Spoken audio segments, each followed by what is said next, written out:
A man yesterday told me if I buy a car, I must buy one with a pussy magnet. He means a car that women will like. Yes, but where you keep this magnet? No, there's no magnet. No, it's just, he means the vehicle. Women love the Hummers. Do this have a pussy magnet? No.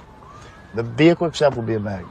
If I give you good price, will you please put in pussy magnet? Yeah, but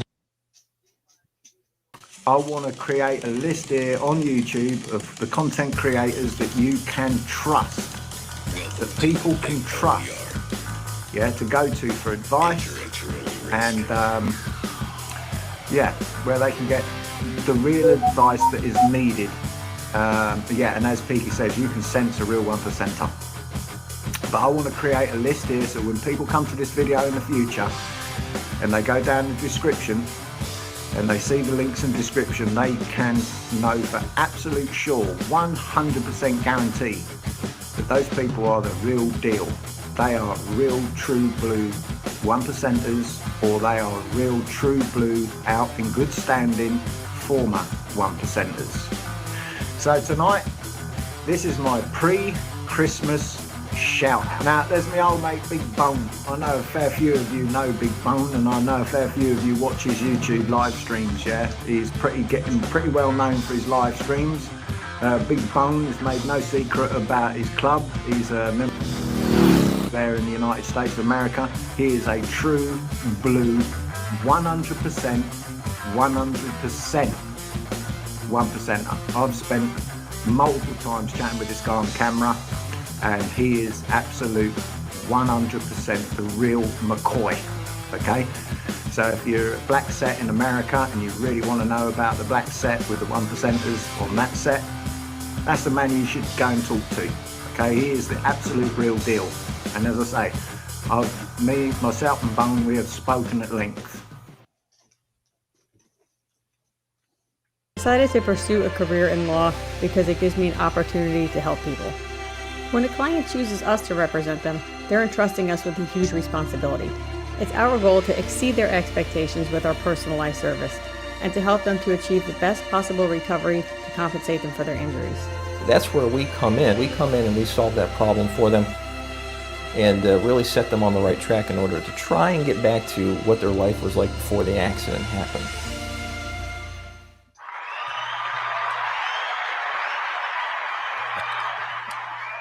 Hey, yeah, that was a little different. Just a little bit. We had to discuss the pussy magnet. There's been a big debate going on for a while because the way I heard is that because there's this argument, they're saying, oh, Harleys aren't made, all the parts for Harley are from overseas and stuff like this. And, I've heard that for years, but the truth of the matter is, and we have it through our research team, that they do actually install a pussy magnet as standard equipment if you buy a Harley from either in China or in Germany. So the pussy magnet there is free. It's included with the bike. Here, if you can find one, you got to pay for it. That's some bullshit. Well, unfortunately for you, because you own a Harley, but them Vulcans, them Voqueros, they're built in. Yeah. Because they are made overseas. Yo, real talk though, I actually do. No kidding. Kawasaki Vulcan. I love that bike. And we're getting started all kinds of weird. But hey, folks, let me tell you, hadn't seen y'all in about 7 days, but I got to tell you, thank you. Welcome to the Big BoneYard. You got myself, I'm Big Bone 1%er, and we got my man Tate from Abate. Tate, what's up, brother? Same old shit, just a different day. Right on, man. And I tell you what, so tonight, our regular crew, Archbishop, is out and about, pounding the ground, doing some things, so he's not with us tonight. But this is cool because we're still going to have a fantastic show. So tonight, I don't know if people really follow the description during a live show or whether they just always catch it later on or maybe on Facebook. But so tonight, this is one of those 1-800-ASK a Biker. Everything you want to know about this biker shit. We said shish or something like that for the internet or whatever. We spelled it different. But for the haters. Yeah, we're going to get into that a little bit tonight, and we do these sort of things periodically because we find out, especially after a weekend like this weekend, I had 1,000,001 questions from people, and matter of fact, I'll tell you all about that in a little bit. But since I'm real damn nosy, and you want to know shit all the time, first thing I wanted to know, Tate, man, how are you? How was your weekend? What the hell did you do? So, are you familiar with Blue? Blue, the guy Blue? The guy Blue. Well, which one? The white guy Blue or the black guy Blue? The black guy Blue that does all the sound competitions. Oh, yeah. I haven't seen him in a minute, but yeah. He was at Gator Harley this weekend. Oh, okay. Right. So they had a sound competition going on. I went over there for a little bit of that, and then I had to go to my grandparents' birthday dinner. Damn, we just started. We already got people calling in. Let's see who this is. Hold on. Let's see. It's an unknown number. This is weird. Hey, hello, and thank you for calling the Big BoneYard at the very beginning of the show. But who is this and what's up? Okay. All right. Well, spam likely. Yeah. Must have been. That's kind of weird. But as you were saying, man, I'm sorry. But then we went to my grandparents' birthday dinner because their birthdays are both at the end of January. Didn't really do shit today, but I heard you had a pretty busy weekend. I've seen a lot of pictures and videos. Man, yeah. Matter of fact, I did. And a matter of fact, let me go ahead and share this with y'all. You know what? We do this every week, but I want to express that what we're talking about on the Big BoneYard, these are our opinions only. Our opinions do not reflect the positions or opinions of our respective organizations. We love our organizations, absolutely. We love being a part of it, but this is us. Their business is their business. We ain't talking about that. So these are our personal opinions, as it were. But yeah, but having said that, I did, man. I went. So this weekend was the PROC, and it was this was actually the 20th. It's the 20th anniversary. This was the 20th anniversary of the PROC, and it was all that. Of course, Polaris came out. Indian, because they're one of the sponsors, so they came out, bought some cool ass motorcycles and stuff. But some of everybody was there. I always say it's like a bigger version of Income. Basically, it's like Income, a lot more people, better tans. But it was absolutely cool. The food was fantastic. The music, the parties were great. The breakout sessions or seminars, if you will, were really freaking thorough. We had guest speakers. I was one of the speakers, but myself and Black Dragon and you had heads of some of the biggest clubs in the United States were there as speakers this weekend, and more than just a once a year get together, actually got stuff done. Affecting MC policy protocol. A few, three in particular of the largest MCs, diamond clubs of their kind, actually had a big show of solidarity. Folks that had been at each other's throats and at war for years. We saw that those beefs were over. Those days are done. People sitting down, chit-chatting, drinking, partying, everything together. And the majority of the crowd that was there, the whole weekend was like,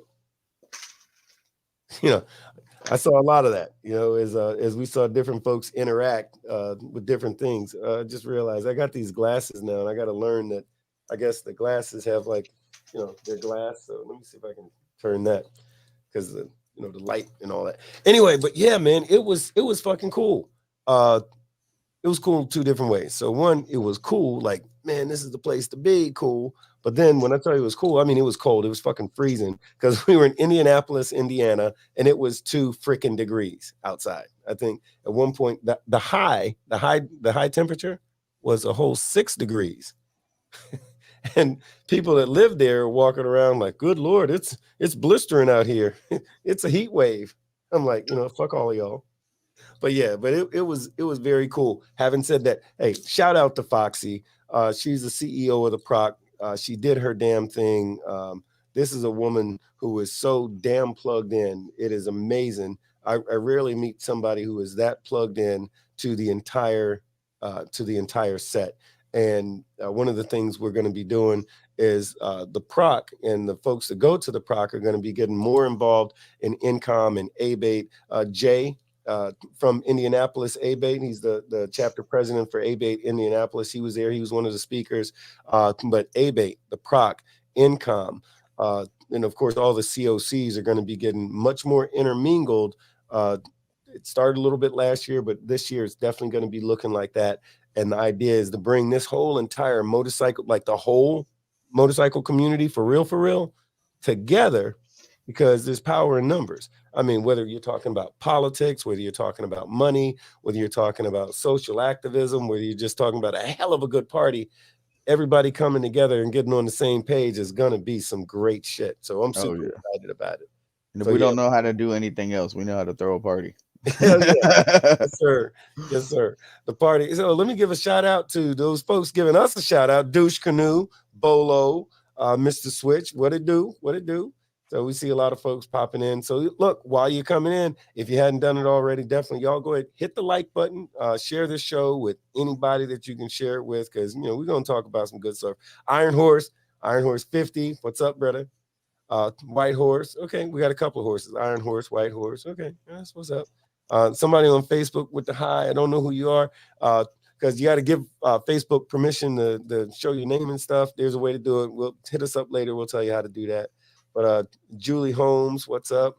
But yeah, this weekend was good. It was definitely good. And every year I learn a lot. We talked about the history of motorcycles, how that came about, how people, which people got involved, why they got involved. It was just crazy good. It was just crazy good. Oh, Miss Sanders. Hey, Miss Sanders, always good to see you, ma'am. Always good to see you. Much respect to you, ma'am.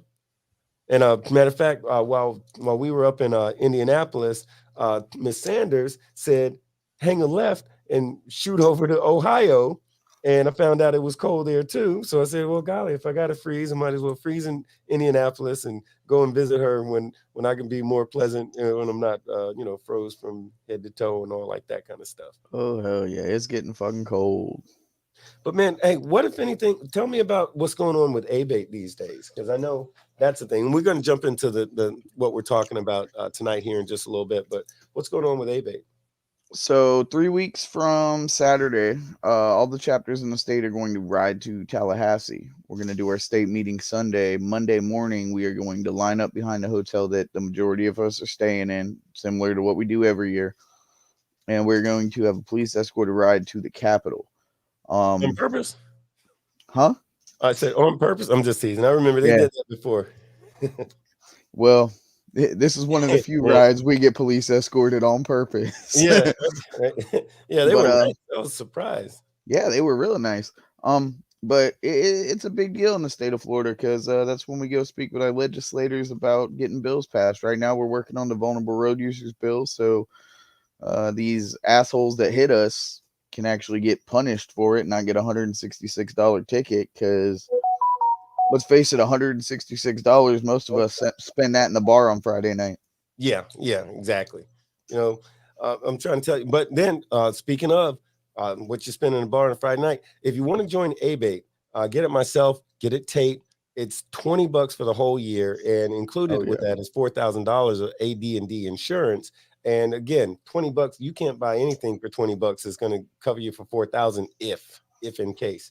Most of us, we will drop 20 and won't even miss it, or some of us, But anyway, but the point is, find out about Abate. We've got lots of information for you, because Abate is not just a cool name. I mean, Abate does stuff. Abate is responsible for a whole lot of stuff, making your life easier that a lot of folks don't even know about. And the COCs, if you're in a motorcycle club, find out about your COC in your area. If you've not done it, do it.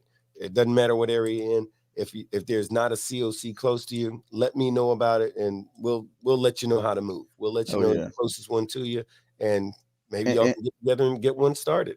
And one of the good things is I've been around a lot of clubs, and I haven't found one yet that there's bylaws say that you cannot be an Abate member. Yeah. And here goes my daughter saying hi. Hey, what's her name?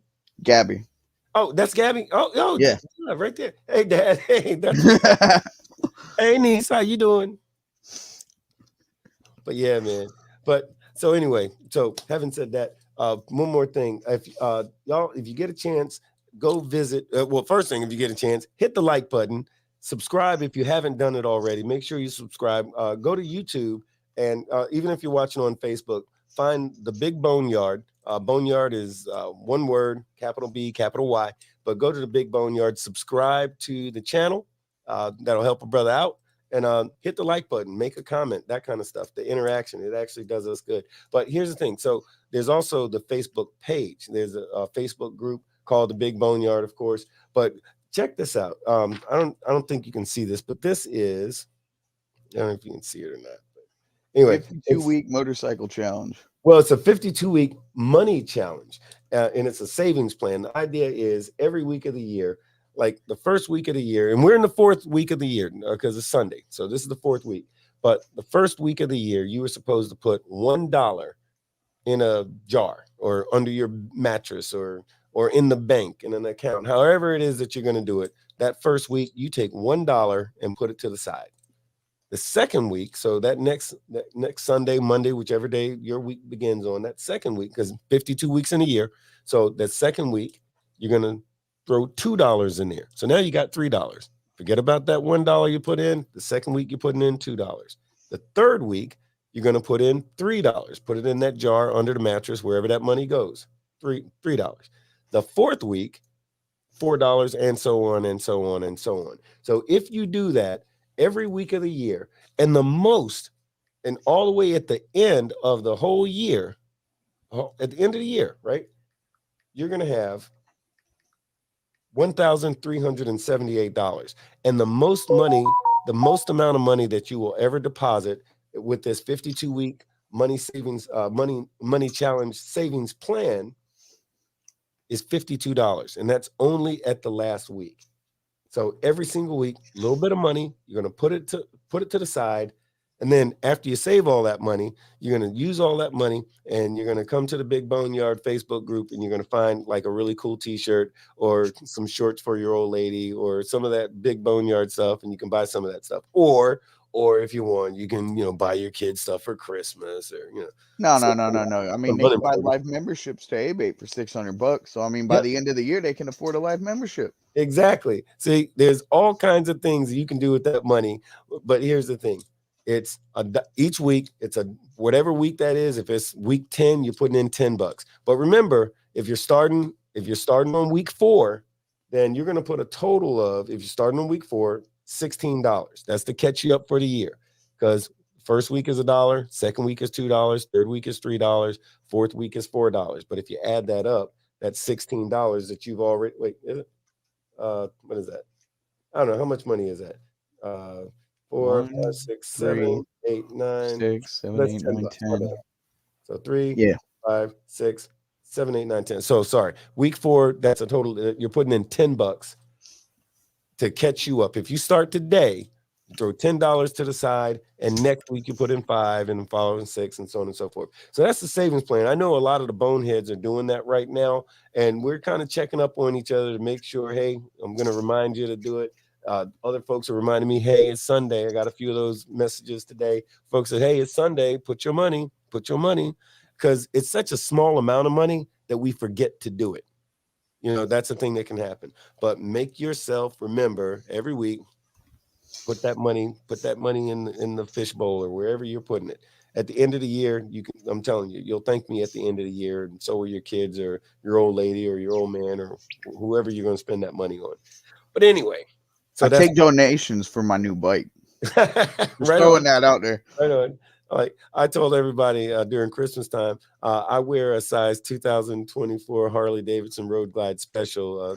That's what I wear. That's like my size. That's what I was shooting out there too. When unfortunately I didn't get one.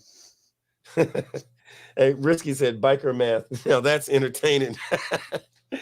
Hey, I'm a podcast host and a biker. Like I do math. I'm still like carry to 1, divide by 2. Hey, I've had 5 shots and 1 beer. How many drinks have you had tonight? 1. Right. That's what you call. But I don't drink, math. So.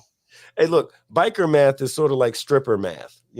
Like at the clubhouse, if you need one stripper to show up on Friday night. You have to invite 6 of them, and you have to remind them 2-3 days beforehand, so that at the end of the day, you might be lucky if 2 show up, because that's what you call stripper math. But that's a whole clubhouse thing.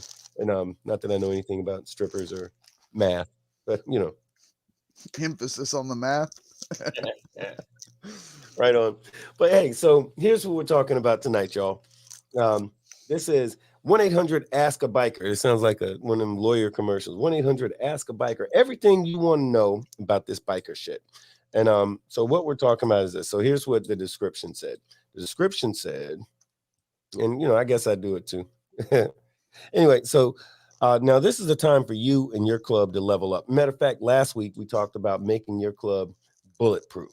You know, like how to win in 2024. We talked about that last week, and we talked about a lot of these different things. But anyway, so now is the time for you and your club to level up. If you're riding a 1984 piece of shit V-Twin that's leaking and barely rideable, this year you get your Harley. Make the decision. You're getting your Harley this year. So if your club has 5 dedicated members, and that's it, and a bunch of them and the rest of them are a bunch of pieces of shit and lazy, don't do nothing, yada, yada, yada, right? So this year, plan on getting rid of that dead weight and replacing them with men or women that would make good brothers and good sisters. It doesn't matter if you're the new guys on the set or if your patch has been flying for 30 freaking years.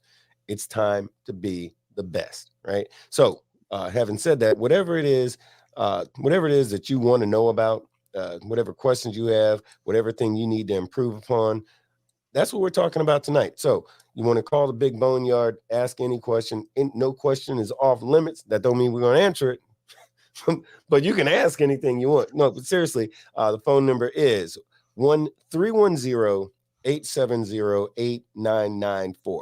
So ask away. In the meantime, we're going to chop it up on a few different subjects, but also in the comments. If you got a question, throw it in the comments, or you can call 310-870-8994. So we can chop it up and talk about whichever it is. And yeah, and this is actually a live show. Today is Sunday. What is today? The 21st? I think Sunday, the 21st of January, 2024. There's because some folks we replayed a show one time. What was it, a couple of weeks ago? We replayed a show, and a lot of folks watched it. They thought it was a live show, so they were calling all over the place, and we never knew about it until like way later on. But anyway, tonight y'all call in, and what's that? Little one RSN says numbers are crazy. 1 million seconds is 12 days. 1 billion seconds is 31 years. Yeah. Okay. Thank you, you damn mathematician. You. 5,000, like 525,600. Man, I know that's how long a year is. I know that from that damn. I wouldn't have known that had I not seen that movie called Rent. Right? Damn. But if I can say those numbers without singing the song, I sound smart. If I sing the song, then people know I just watch too much TV. You know, kind of tricky. Oh yeah. But anyway, but some of the things we're talking about, 1-800-ASK-A-BIKER. One of the big questions that in fact, let me ask you. So, because Tate, I know you're out there a lot, you pound the ground. What's probably one of the biggest questions that you get being a biker, be it Abate biker or just being a biker in general? What's a question that people ask you all the time? Well, I mean, there's a bunch. The main one is why aren't you riding a Harley? Honestly, I can't afford one. But then I give them the same thing. I mean, your bike leaks oil. You can't do much with that. My bike leaks rice. I can make a meal. If you're hungry, yeah, right. Oh yeah. But one of the most important, that I get is why Abate? Why should anybody join Abate? My answer to it is why shouldn't they? I mean, that's like, if war breaks out again and your state's fighting another state, are you going to fight for your state because that's what you believe in? You're going to fight for what's right. Same reason a lot of individuals like yourself went into the military, fighting for what's right. And without Abate, that wouldn't be happening in the state of Florida. We're the only motorcycle rights organization. We're out there pounding the ground all the time, trying to get bills passed so we can ride safer. I mean, how many people out there don't wear a helmet? Right. And a lot of Florida. People. Oh, well, yeah.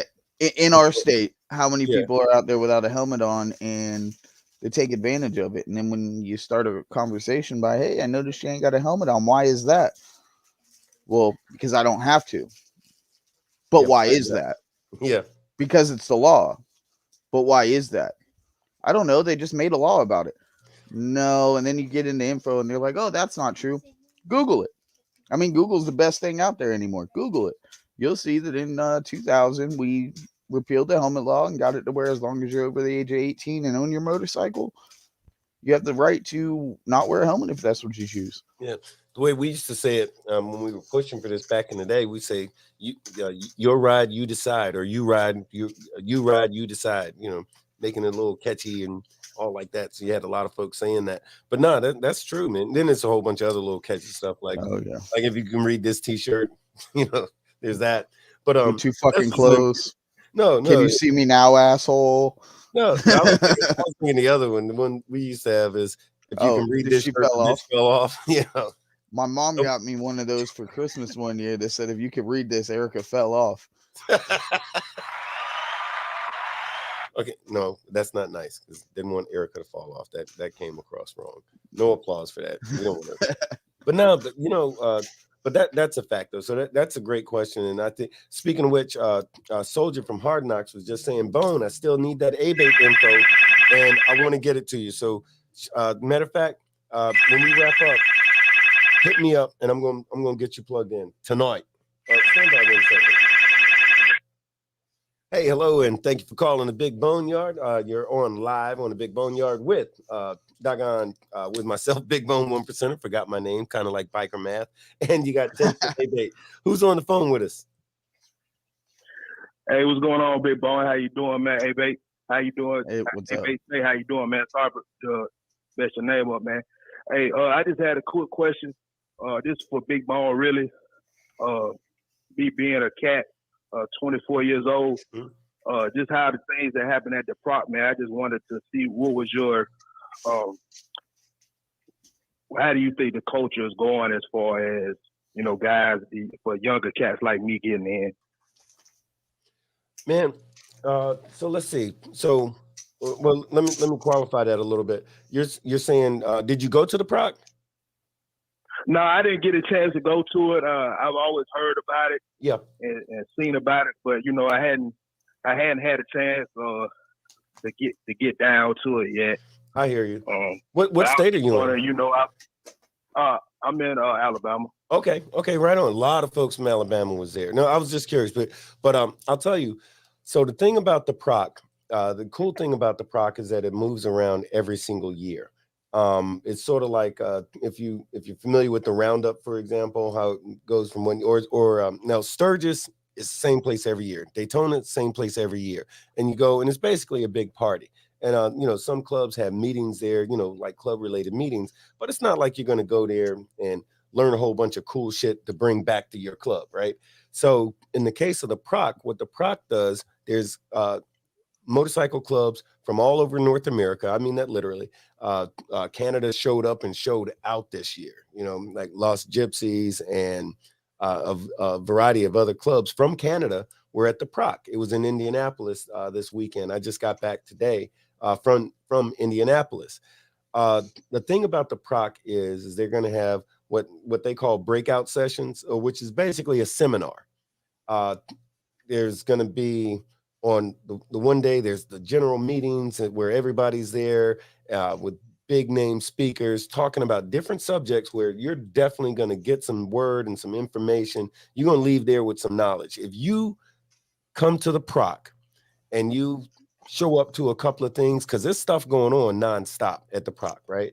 But if you go home after a weekend at the PROC and you don't say, damn, I learned a lot, I'm smarter, I got something to bring to the table for my club, and we're not going to be better because I went to the PROC, then you didn't go, either one, you didn't go to the PROC, or two, you didn't do shit while you was there, or three, you're just stupid, because there's no way that you can't level up by going to the PROC. So the PROC is always a good thing, man. It's always a good thing. And this year was absolutely historic with some of the things that took place. It was a 20th year anniversary. But are you in a motorcycle club?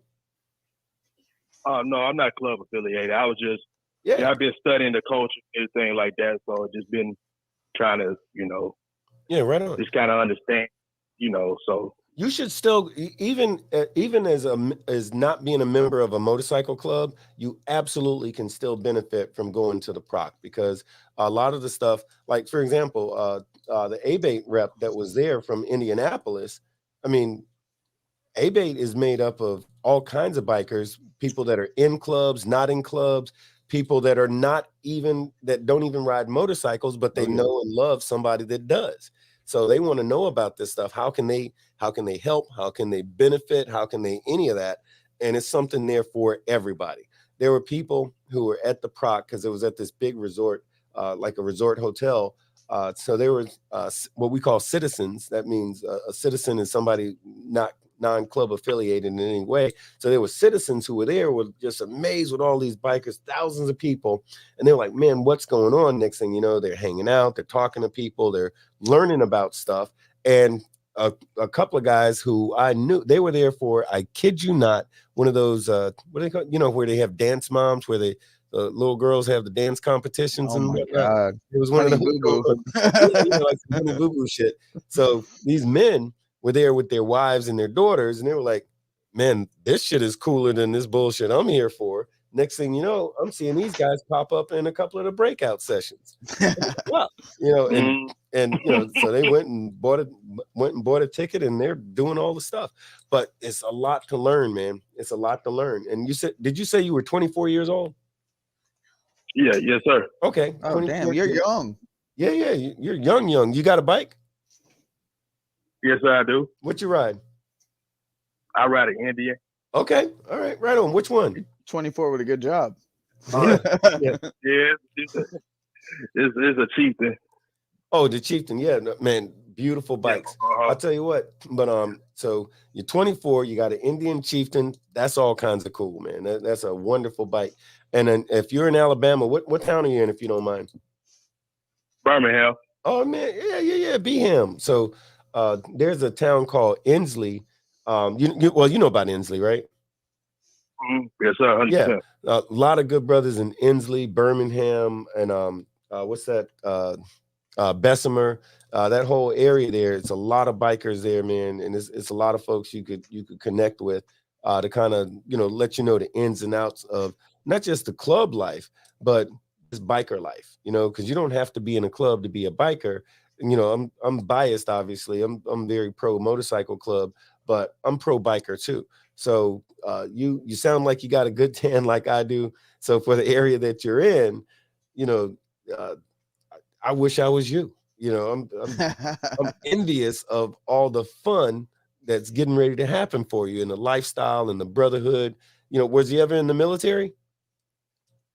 Yes, sir. I am. Okay. I'm currently in. Okay. What branch?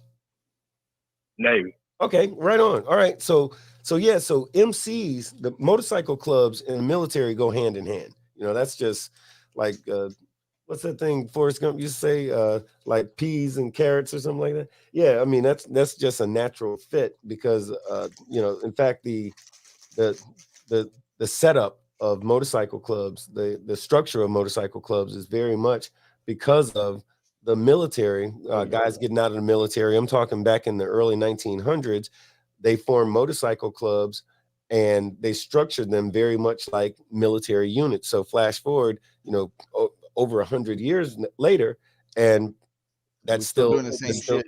Yeah, in fact, Tate is the state sergeant at arms for Abate. Assistant right now. Yeah, assistant sergeant at arms for the state of Florida in Abate. And then there's presidents, vice president, but then you have sergeant at arms, you have secretary, you have treasurers. But the structure moves very much like the military. There's a hierarchy. There's somebody who's going to give instructions. There's the low man. There's the high man, and all that. So as a Navy man, a lot of this stuff will be familiar to you. It'll make sense to you. But yeah, it's definitely something. Man. I definitely appreciate it, man. I'm gonna keep watching, and I appreciate y'all dropping the knowledge that y'all drop, man. Man, well, not a problem, man. Bone, if you don't mind, I can shout out another podcast where I actually found you at. Yeah. So when I first got into this, I I'm not gonna say how long ago, but I was new to everything. I learned a lot from Black Dragon. I'd go, if I were you, I'd follow his podcast, go all the way to the beginning shows, listen to the roundtables, and that's where I found Big Bonely originally. But he does a lot of MC Protocol, he has opinions from both 1% and 99ers because he's a 99er, but obviously he knows ones. He's a great guy, and if you want to see something else he's done, watch Biker Boys. Yeah, he was actually in that movie. He was actually at the PROC this weekend. We hung out, had a great time. That's Black Dragon. In fact, so like you were saying, we used to do a show called The Roundtable. It was Black Dragon. It was on his channel called The Roundtable, and that was where Black Dragon, myself, and a few other guys, we got together and we would talk about different subjects. And similar to this, we didn't have callers, but we had enough subject matter to kind of cover a lot of different things. But now it's like, it was sort of the experience of sitting around in a clubhouse with a bunch of old gray bearded motherfuckers, chopping it up about a certain subject. That was the original feel of it. But nonetheless, yeah, definitely. Also, if you get a minute, find this thing. It's on YouTube, and it's you should go back to the very first episode, but it's called The Big BoneYard. That one too. Check that one out. But if you go back to the beginning, every single week there's a different subject matter that talks about this biker stuff, the good, the bad, the ugly. You know, it's how to improve it. Yeah. I heard from so many people this weekend at the PROC, because remember, the PROC is huge. It's thousands of people there. But I heard from so many people who got something from the show. Man, I don't have an ego like that, but I was humbled by the fact that more folks than I thought this show was reaching. So it did my heart good and got me motivated. Man, you know, a lot of people keep putting out the good word, man. Keep putting out the good word. I'm like, so I guess we're going to keep putting out the good word. What do they call you, man? Oh, they call me Steve, man, where I'm from. So right on. All right, Steve. Now you do understand when you get in this biker shit, somebody's gonna. All right, I'm gonna give you. All right, this is biker tip number 1. Don't do nothing stupid. That'll wind up being your name. Yeah. So you want to be conscientious about, like, as you start spending time with and hanging out with bikers, be conscientious of how you move a little something, because either you, now if they say, hey, what's your name, man, and you say Steve, they're gonna find a nickname for you, or what we call a road name, right? Or if you join a club name.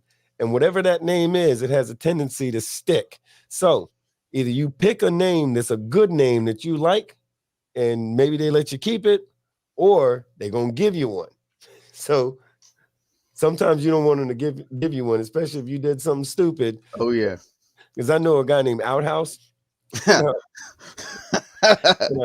Outhouse, when he was a probate, he was riding with this certain 1%er club, and this certain support club, and he was on this medicine. He got sick, and he was taking this medicine that made him use the bathroom all the time. So they were taking a ride from Clearwater to Panama City, and he had to stop and use the bathroom like 5 times.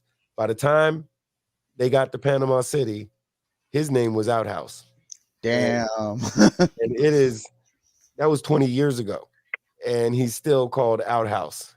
So, and nobody, people are like, how the hell did you get a name like Outhouse? Sometimes when they're feeling generous, sometimes, hey, House.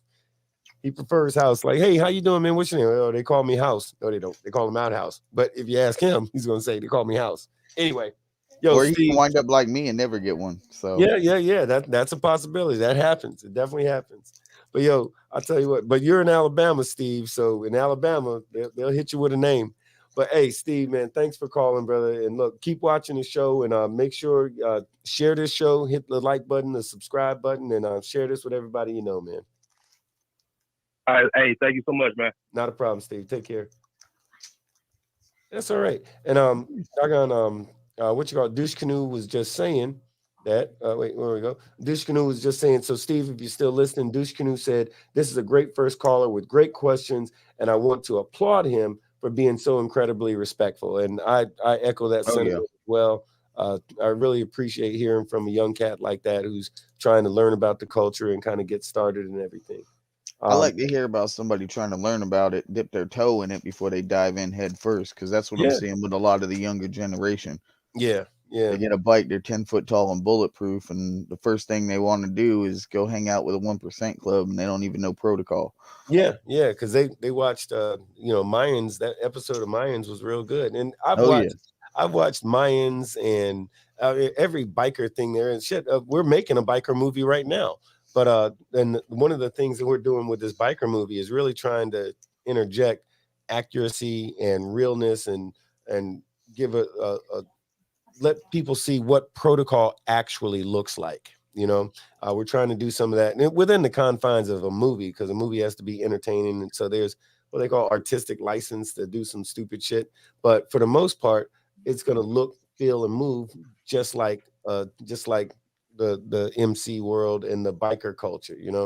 So Jason, this Jay was saying, clubs run into roadblocks and arguing about clubhouses, positions, politics, recruiting, and talking about old versus new. What do you think is the biggest thing clubs should do to be healthy? That's a great question.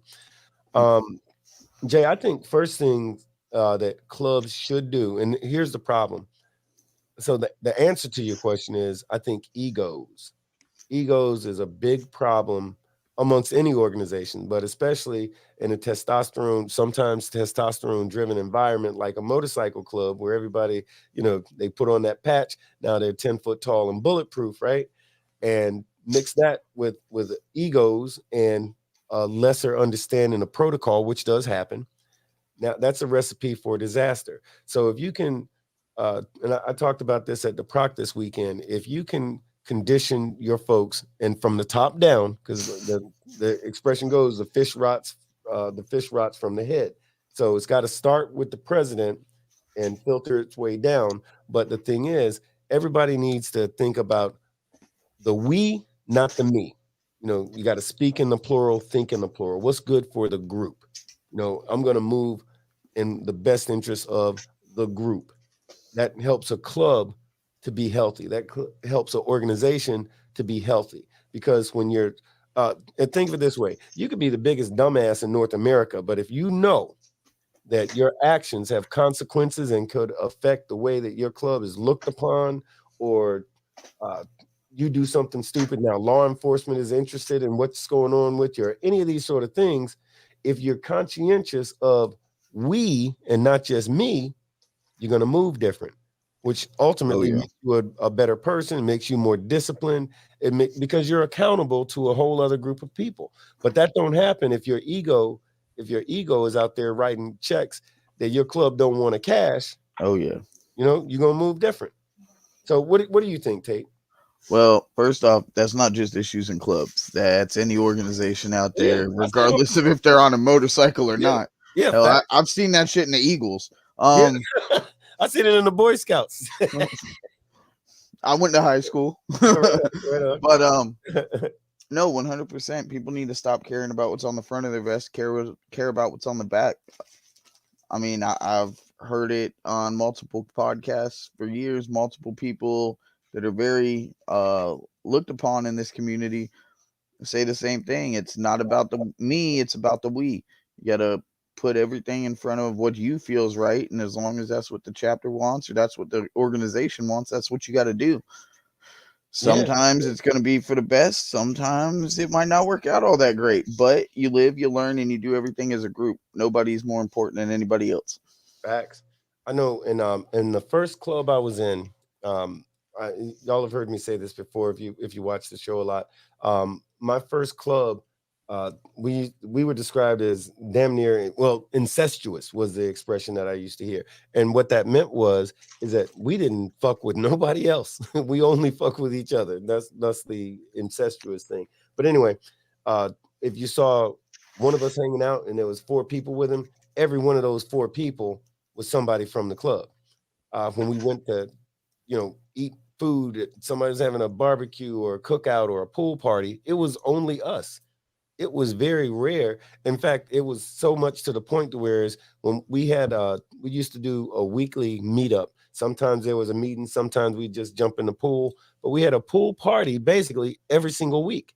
And it was so incestuous that if somebody other than us showed up, you know, I mean, like your wife, your girlfriend, your freaking side chick, whoever, you know, because it, you know, it was like the brothers and the girls that, you know, like part of the family, if you will. But if it was somebody that we didn't know who just showed up, it was like, it was like that thing in the old Western movies where the music stops and people start Start looking, staring like a family party. what You the know, hell's family going on? barbecue is what y'all had. Yeah, and the sergeant at arms would jump out of the pool or something, wearing a damn swimsuit, walk over there. Hey, who are you and why are you here? You know, you know. But it was just like that. It didn't matter if we were going to 7-Eleven. We only dealt with each other. If we had a problem, we only called each other. You know, no matter what it was. That's just how we got down. But it was that unity that made that club so incredibly strong. You know, and but yeah, and I miss those days. And but anyway, like that movie Biker Boys is really interesting. I saw glimpses of that in that movie.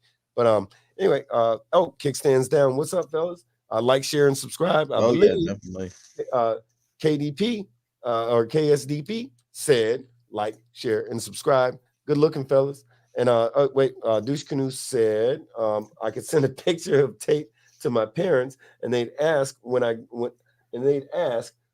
grew my hair out. So if he needs a road name. Appreciate it, but no, I'm good. Okay, right on. And so that must be Frost. He said filming went good yesterday. He had a ball. All right, cool. And Dustin says protocol is everything in club life, and man, that is the fact. Protocol is basically in amongst citizens. You know, you might be rude, disrespectful. Maybe you care, maybe you don't. Maybe you see a couple of grown men having a conversation, you just bust into the conversation and start giving them your 2 cents.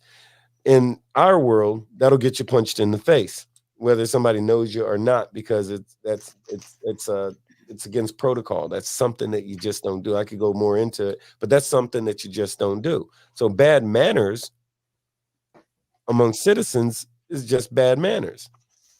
Bad manners on the set get your ass kicked. Oh yeah. So the most respectful people you're typically going to meet are bikers. I don't care what you saw in Easy Rider or freaking Sons of Anarchy or whatever. In real life, bikers are very respectful people. We're real conscientious of that. If a biker is being disrespectful to somebody, it's because they meant to do it. It's not an accident. It's not a mistake. It's not nothing like that. Soldier just said, each one teach one. And man, I believe that to my heart. Each one teach one. If you know a thing, if you've got some knowledge, it's not your knowledge. It's you only get to keep that knowledge if you share it with somebody else. That's what gives you ownership of it. It's yours to share. It's not yours to keep. Oh yeah. So each one teach one. White Horse said artistic license to do some dumb shit. Right on. All right. And the Maso Lander said, Tater, what's up? What's up, D? Right on, right on. Yeah, Soldier just said, yeah, it's Frost. Okay. And Dushkanu said LOL at Tate. Okay.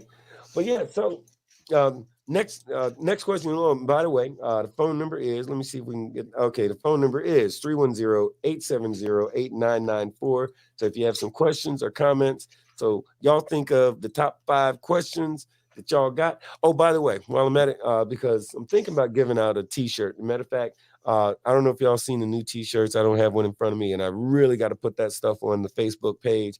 If you're not on the Big BoneYard Facebook page, go there, join the Facebook page. It's all kinds of cool stuff up there. But that's where the t-shirts and the shorts and the cups and the tumblers and all that kind of stuff is going to be on there. And if you want one of those, just send me a text or email or something like that. I'll shoot you a link so you can buy it. But that's all kinds of cool stuff. But for one of these people, if we get some calls in, we're going to send one of those people a free t-shirt. But let's see. And Scavenger from Goodfellas said, something for citizens to remember is that club life. He said, something for citizens to remember is that club life is for me and All right. He didn't say the rest of it. He said for me and something. All right, Scavenger, hit me up. Let me know what you was talking about, or finish the sentence or something. But it sounded, he started great. I don't know what it meant. Let's see. I like this one. Oh yeah, Clifton Lund. Let's see. It says in my area, 1%ers post open houses on their public Facebook pages. Is that kind of post usually a real open house or for friends of the club? Oh, that's an easy one. Great question. Great question. Now, like y'all have heard me say a bazillion times, a lot of things are, geographical or regional, if you will. But typically, if it's a 1%er club and they're saying we're having an open house on, and some clubs don't even do nothing like that on Facebook or anything public. They send out notifications to whomever they intend on coming or anybody who's welcome to come. But it's sort of, this is one of those what's understood doesn't need to be explained, but since you asked, I'm going to explain it. And Tate, I know you're already there. You already know. Oh, yeah. If there's an open house and you know you ain't cool with them folks, don't show up. Because if you wasn't invited yesterday and you see it says open house, it says everybody can come, your ass ain't supposed to be there. So stay your ass at home. Oh, yeah. That's just one of those. The people who aren't supposed to be there typically don't go there, and if they do go there, they're going there for the wrong reasons. And the folks that put out that open house thing, when those people show up, they know that they're not supposed to be there, and then it's on and popping. However, let's say you're Joe Blow citizen, and they're saying open house, come on by. Feel welcome to go on by, but make sure you're sharpen Mind your P's and Q's. Mind your P's and Q's, know your protocol, know how to interact with people, because that's not the place. Also, go have a good time, but going there to have a good time, that's the wrong place. Going to a 1%er clubhouse is the wrong place to find out that you don't know how to control your liquor. Oh, yeah. You know what I mean? Oh, yeah. That's the wrong place to say, because what don't fly is, well, I just had a few too many and that's why I acted stupid. Especially if you're not a brother there. Right, because you'll be making those statements, but you'll be making those statements from the hospital. Talking about, well, I just had a few too many. When are y'all going to release me? Oh, yeah. And my rule of thumb is if you are going to a clubhouse for any reason, let's say you don't drink, still make sure you spend some money at the bar because it costs them money to put these events on. This is how they generate a lot of their funds. A lot of the ways and a lot of things they do with this money is like we have clubs that support our toy run every year. Those toys go to kids that need them. Oh, yeah. So, I mean, if you are in a house, make sure you spend money. Hell, last time I went to Bones, I didn't drink nothing, but I left them $50 when I left. Yeah. You always give to the house. Yeah. And, and let me tell you, don't think that people don't notice when you do stuff like that. If you go to a clubhouse, somebody is noticing every single thing you do. That's not to make you feel uncomfortable. That's just how it is in this environment where good, bad, or indifferent, somebody is noticing what you did, how you did it, maybe even why you did it, how a thing came up. So if you're a good dude doing good shit, they're going to notice. If you're an asshole and you're on some bullshit, they're going to notice that too.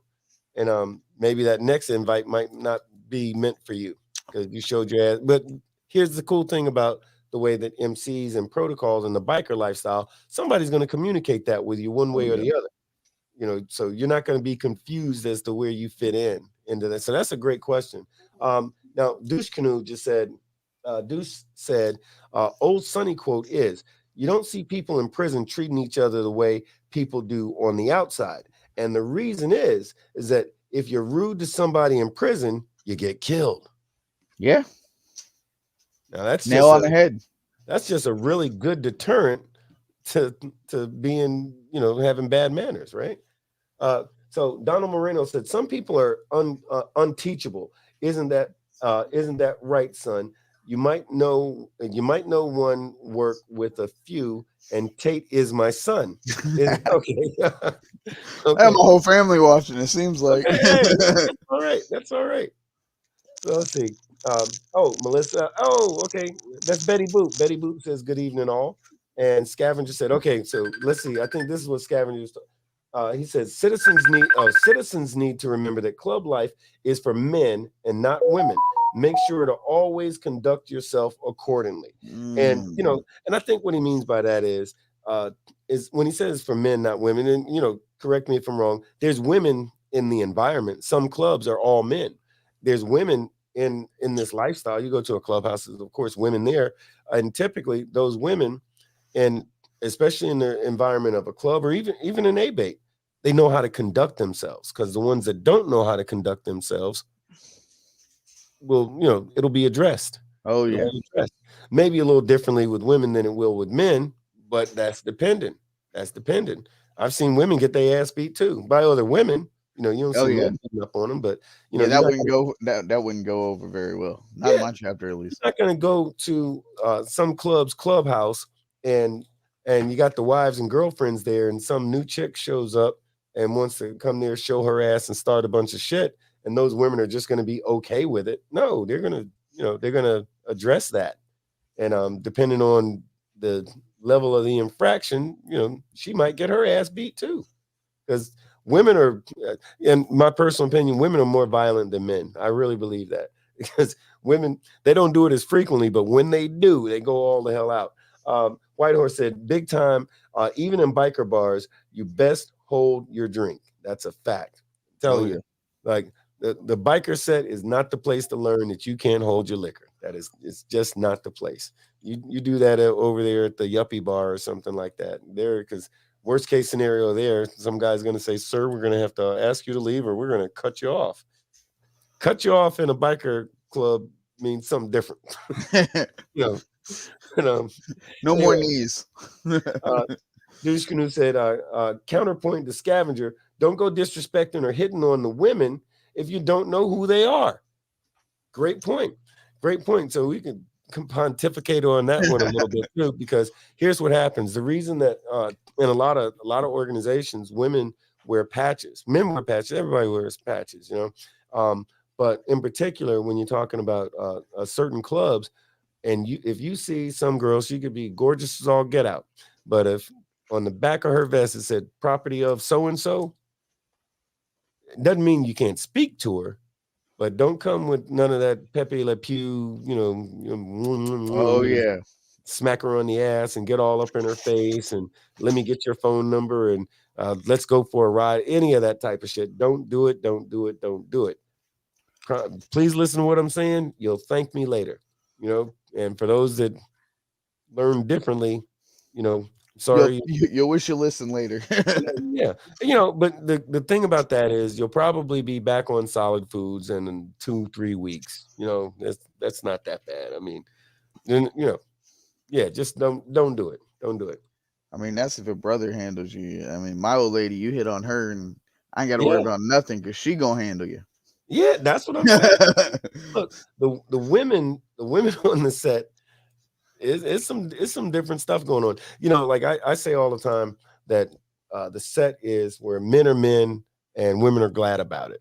You know, because on a lot of environments, I don't know if you ever seen this. Sometimes you see it on the internet. You'll see some woman, she's being incredibly disrespected and all like that, and she goes and tells her old man, "Oh my gosh, did you see that?" And this, that, and another thing. And he's like, "Yes, let's call the officer of the goddamn law, or you know, I'm going to call my attorney, and we're going to structure a very sternly worded letter, 2-3 paragraphs even."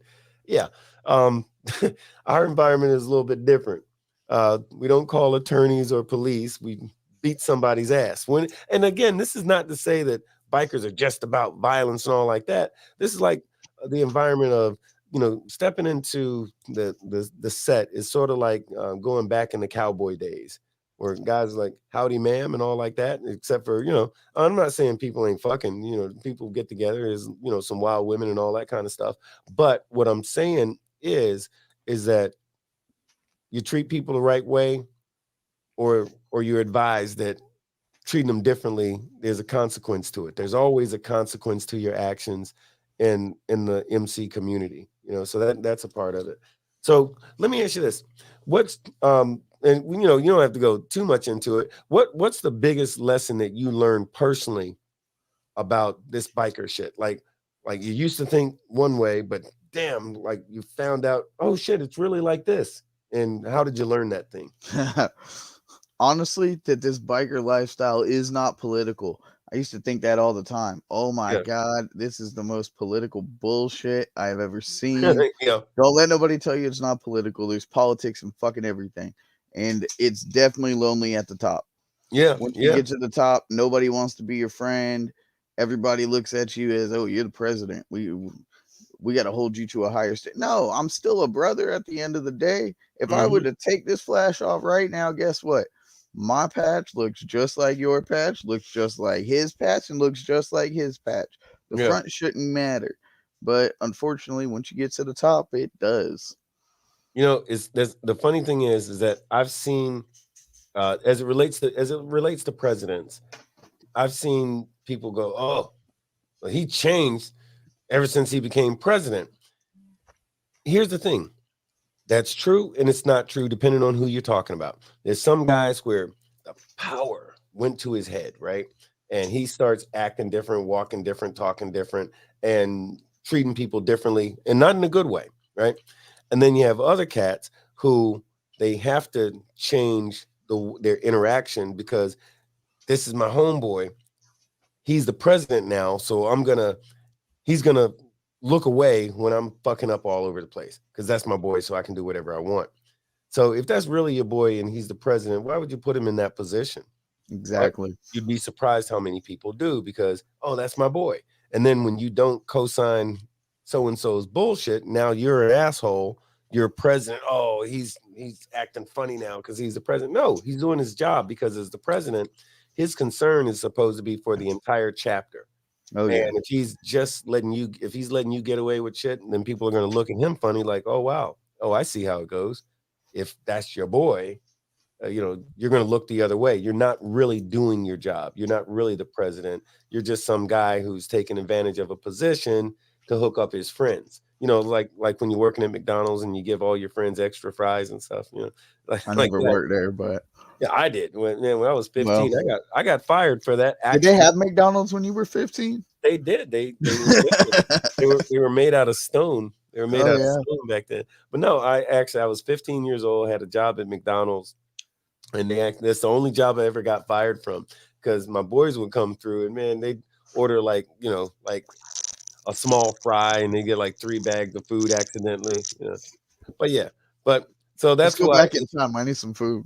Yeah. Hey, at 15, I wouldn't have been a good club president or anything else, But hey, Jay was saying, good evening, Frost. Stay safe, stay healthy, and stay blessed. Right on. And then let's see here. And Clinton says, thank you, sirs. I appreciate you all. Man, we appreciate you watching, man. Just make sure hit the like button, share, and subscribe if you didn't do it already. And White Horse says, then there's the fear factor of title and amount of security around a high title. That stuff stuck too. People are afraid. They act differently. Just be you. Show respect, not fear. That's always a thing, Oh, yeah. So what happens is that people sometimes as it relates to interacting with club members, especially if you're talking about OMCs and 1%ers, people have a preconceived notion about how these folks are. And yeah, sometimes club members might be standoffish. That's just because they don't know who you are. You could be anybody. You could be there for good reasons, bad reasons, whichever. And when they don't know someone, maybe they're not going to come over and kiss you on the mouth, right? That ain't happening. But hey, if you stay in your lane and act like a man, everybody puts on their pants one leg at a time. But motorcycle clubs are cliquish. I don't mean this in a bad way. I mean, very much. We're in a club or in an organization. We're Abate or we're in part of the COC or whichever because we know the folks that are there.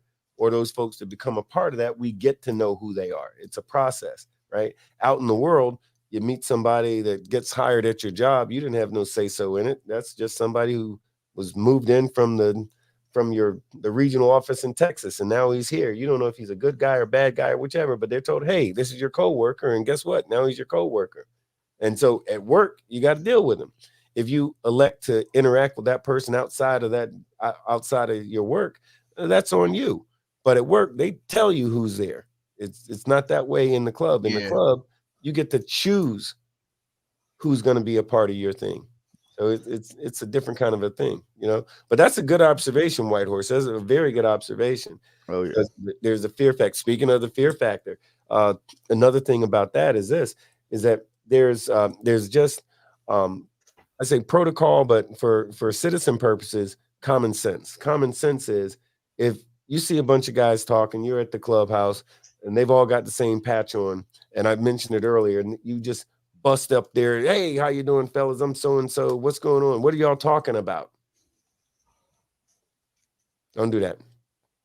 Bad mistake. Why? It's bad manners. Remember, bad manners have bad consequences if you think of it that way. But you go to the clubhouse, you're hanging out, you see somebody that you want to get to know, they seem interesting, or you want to know something about them or what's going on. Hey, buy that man a beer. Like, hey, man, you know what? I'm going to the bar. I'm going to grab a beer. Can I get you one?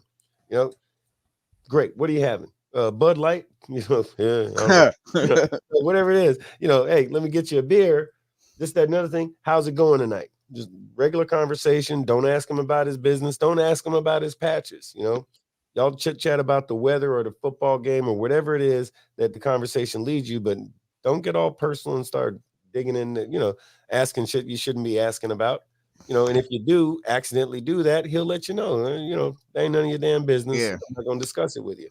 That's the cool thing about being in a biker environment. Bikers aren't real shy about telling you that ain't none of your fucking business, and that a lot of times won't even take offense to it because you know we understand not everybody knows what protocol is. This is your opportunity to learn how that is. You'll hear protocol.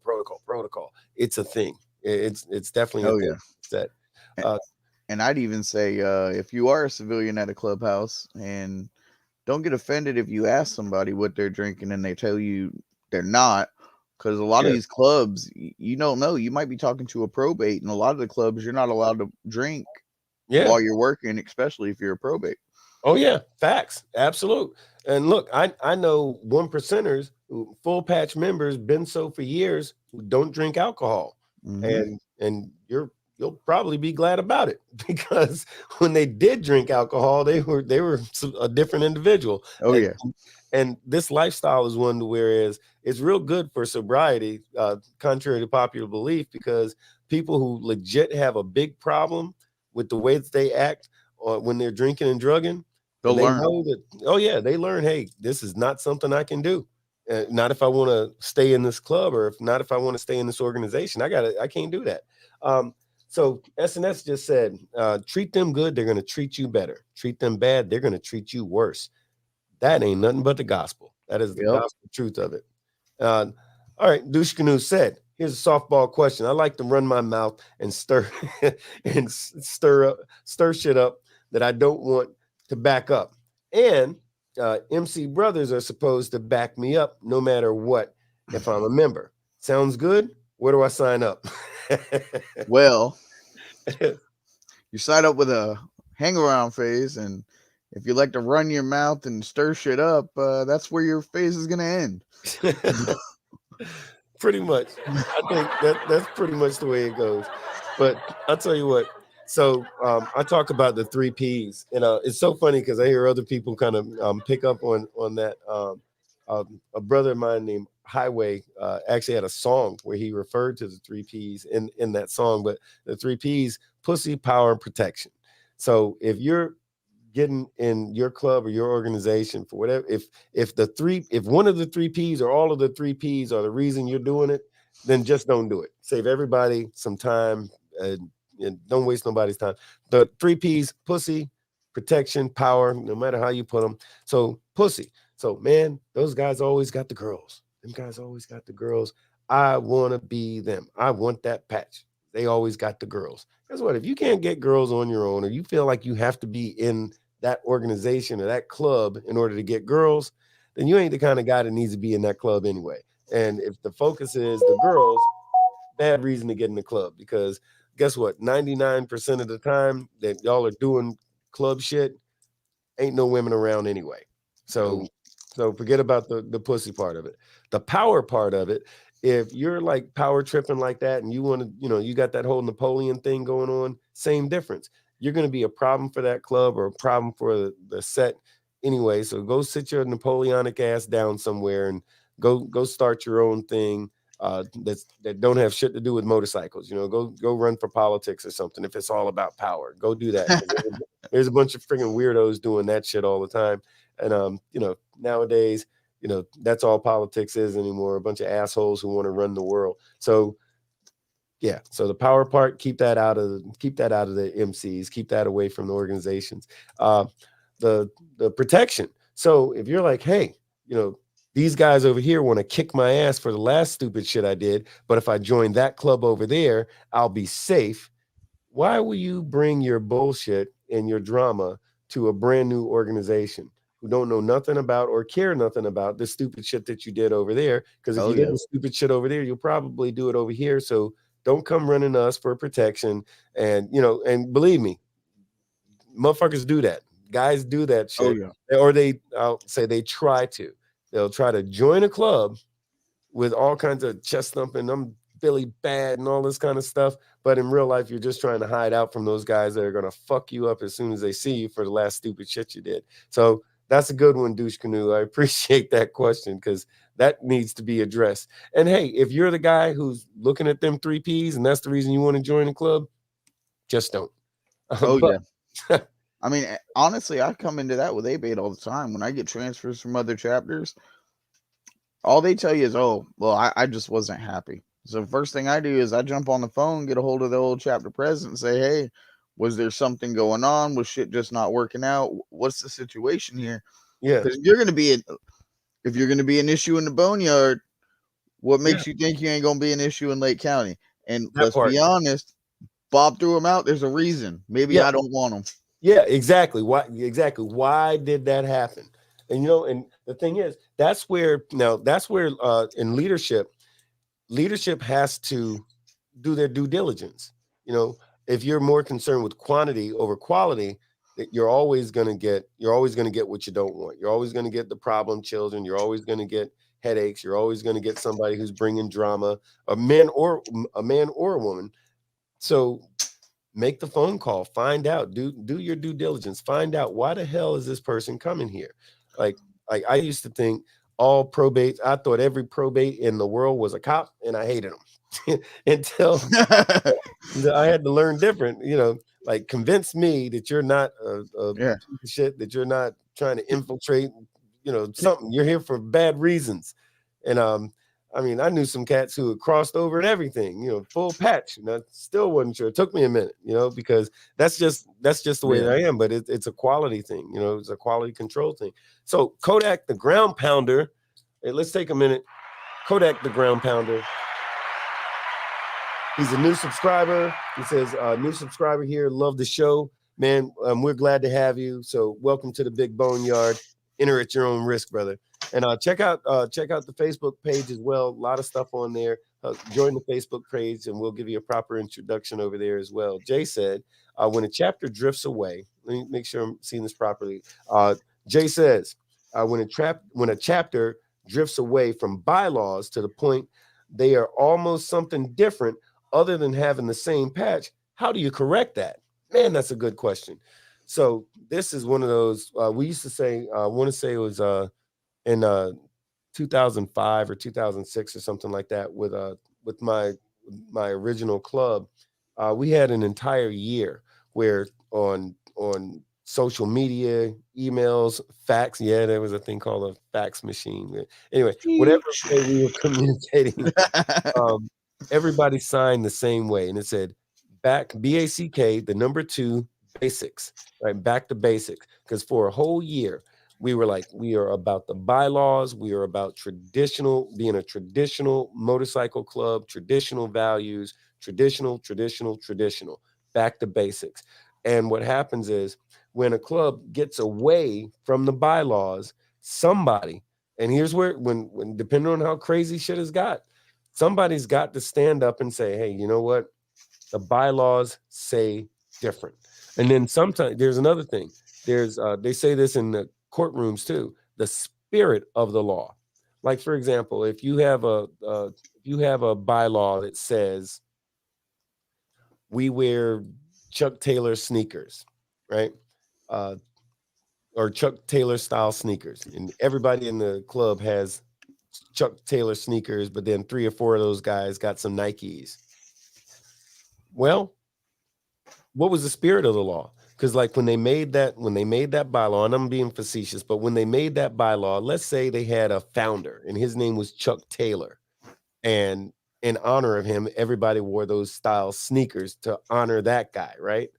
But then these new guys who never even met their founder, they go out and buy some Nikes. Well, are they wrong? Yeah.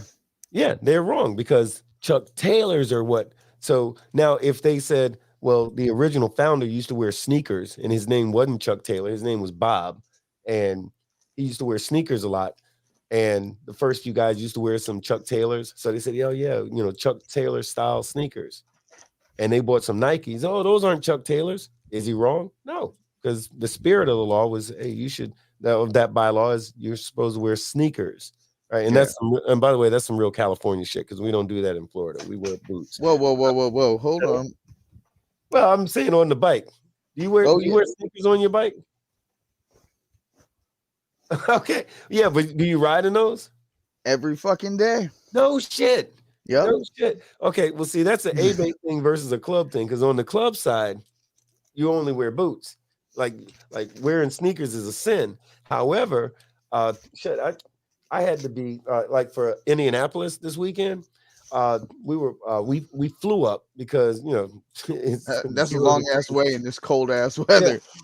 So I actually wore sneakers and it felt weird. They were comfortable, but it felt weird to be in sneakers, flying and walking through the airport and everything. I felt in the back of my head everybody was looking at me because I didn't have on my boots. So of course, what do I do? As soon as I got to the hotel, what I do? Put on my boots. But at this point, I needed them because it was snow all over the place. So you know, so I'd have passed the hell out if I seen you in sneakers. I know, right? But that's a good one, though, Jay. That's a good one. SNS says, hey, he's saying Kodak. SNS saying, nice to have you, Kodak. So yeah, definitely, man. Glad to have you here. Kodak, the ground pounder, says, if you're not invited, don't go. However, I may even bring a bottle of Jack. Yeah. You know, that's a good rule. Hey, listen, first time to the clubhouse, or a lot of times you go to the clubhouse, don't go empty-handed. Bring a bottle of Jack. You know, they call that outlaw blood. Outcast. A lot of times we do the doggone Uncle Nearest, which there's a whole story behind Uncle Nearest. We'll share that one day. But so bring a bottle of Uncle Nearest if you can find it. Bring a bottle of Uncle Nearest. Bring a bottle of Jack. If you're coming to see me, bring me a bottle of Patron. But you know, don't come to the clubhouse empty-handed, especially when you're first getting there. You know, it's a protocol respect. It's definitely appreciated, and people absolutely notice, and they don't forget. I could tell you damn near every bottle that somebody bought that I was there at the clubhouse when so-and-so bought a bottle. I could tell you every time. So folks remember that. And Douche Canoe was saying, he was saying to SNS, he goes, I love that quote that you paraphrased. Yeah. And then Frost said, the biker life helped me get sober. Boom. There you go. I believe it. It's just how it's a real thing, because you say to yourself, man, do I want to, everybody else pays the price for you fucking up. And since there's consequences in this biker lifestyle, you got to make a decision. And a lot of times with your family, people can feel comfortable getting away with shit with their family because their family's always going to love them, and maybe they're not going to whoop their ass. And it's not even just about the ass whooping. It's about if these are your brothers and you love them. And sometimes, I'll keep it a buck, sometimes you are in a situation where you love your brothers in your club more than your blood family members, especially if you're not married and don't have kids. You know, maybe your siblings you're not really that connected with anyway. Maybe you don't see them. Maybe they live in another state. But these are brothers you see every day, and you got to look them in the eye and tell them about some money you messed up or something that you did, and ultimately it can affect your club. Hey, now you got a whole lot of people to answer to. So I can understand. And look, doggone Frost is sober as a judge right now. So if the club did that, man, God bless him and God bless the club. And you know, he's doing the damn thing. And so Jay said, I assume any female on the set has history. So don't shit where you sleep. They all have an ex or attached to someone. Enough women away from the set to leave the ones on the set alone. That's a good rule of thumb. That's a good rule of thumb. If they're around, they've been around, and there's a reason they've been around. That part, damn, this you sound like a rapper. Like I don't know why. If I put that to a DMX track, that would be a top 10 hit. To an album coming near you. Hell yeah. You know, but what's this? Douche said, are they wrong for wearing the Nike, or were they not properly taught the reason for the Chuck Taylors? That matters. Absolutely. Goes back to history and tradition. So if you're one of these gray bearded so-and-sos that's been around for a minute and you're not letting the new jacks, you know, like your new guys, if you're not letting them know how and why you do what you do, then you're dropping the ball.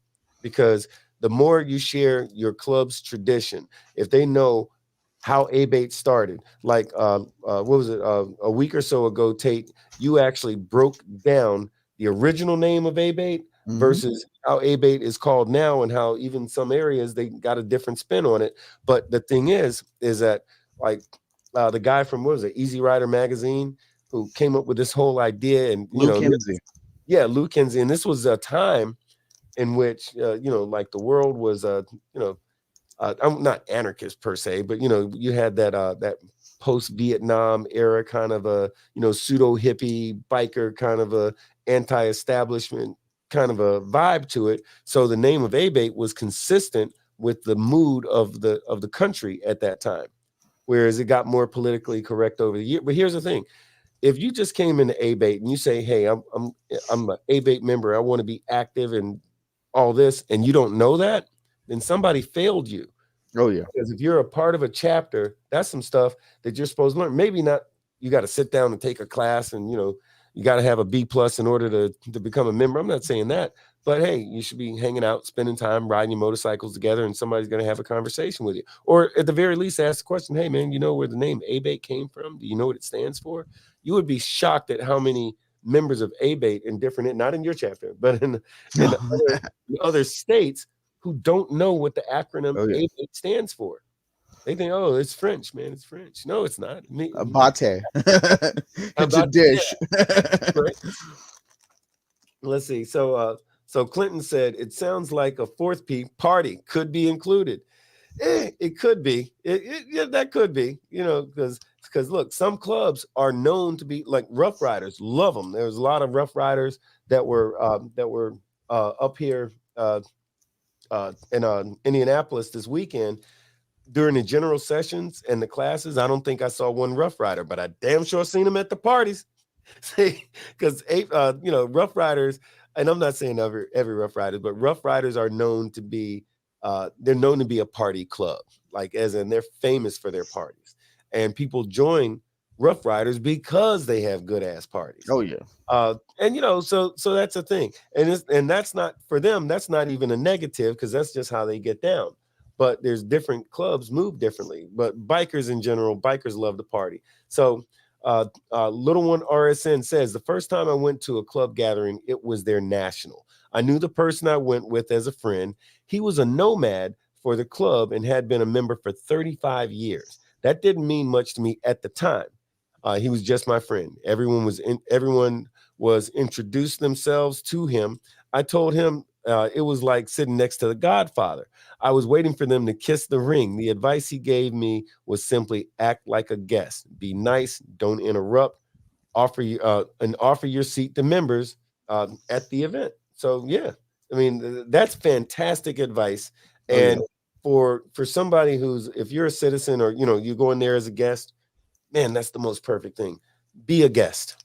Be a guest. I feel like you're going to somebody's home. They invited you there.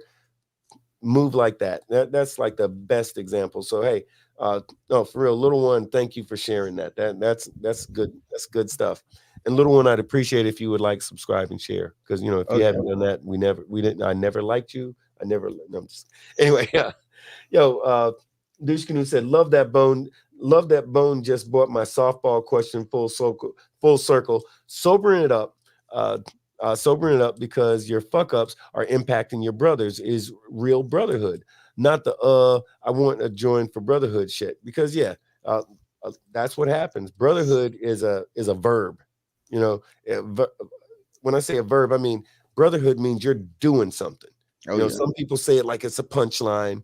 You know, oh, brotherhood, yay, brotherhood, brother. They throw it around all the time. But brotherhood is an action word.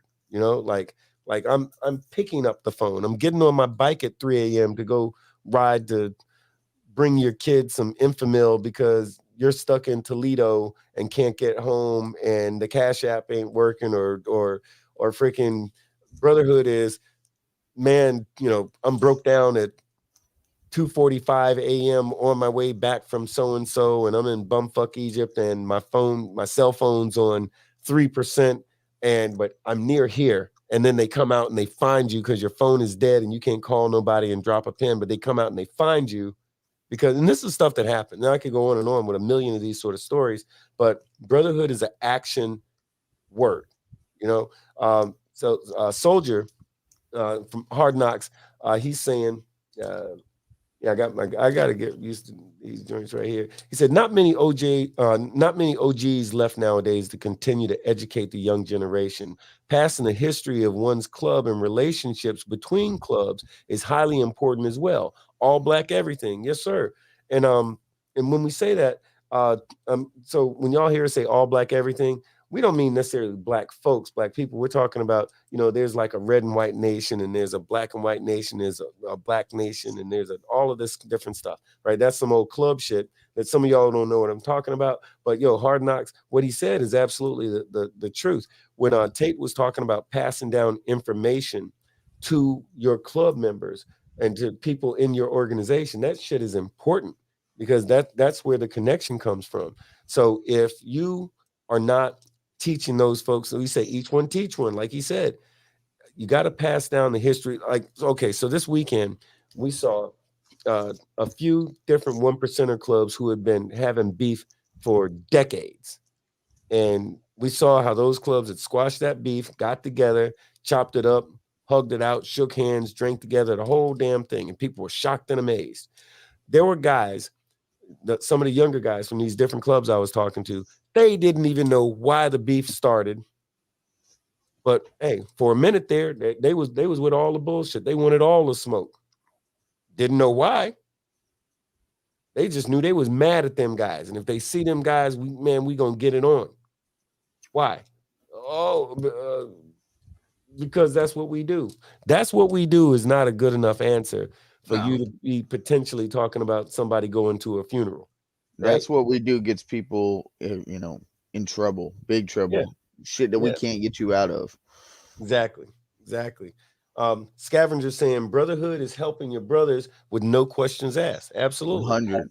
Yeah, we say, hey, my brother's right even when my brother's wrong. And people argue that.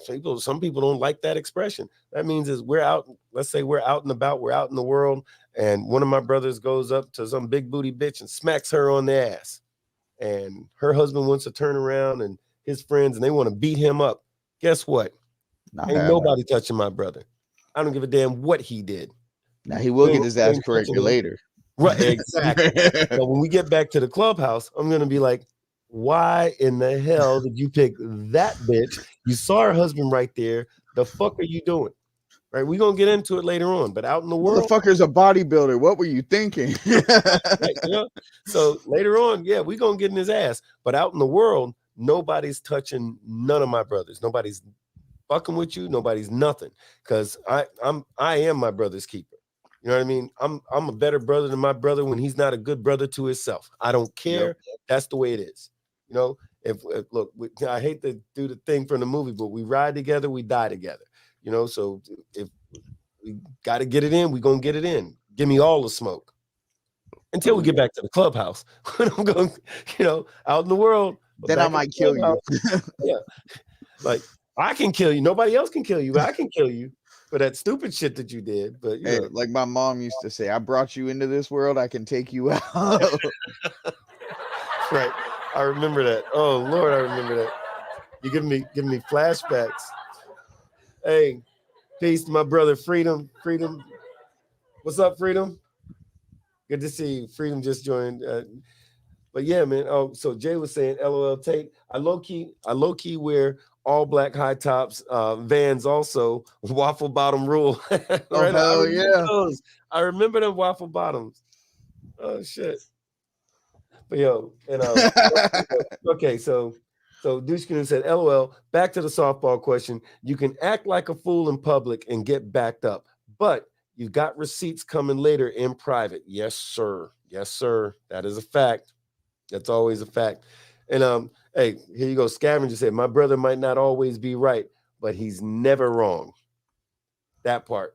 And look, and I know Scavengers Club, so I can tell you that that's a fact. Anyway, I'll tell y'all what, fellas, we've been at it for 1 hour and 30 minutes, and this has been a great show, and it's been really good talking to everybody. And you know, so there's always going to be a lot of questions, and we'll do another show where we're just going to field questions and kind of chop it up a little bit. But in the meantime, I want y'all to know, so a couple of things, you know, break out the pen, pencil, write this shit down.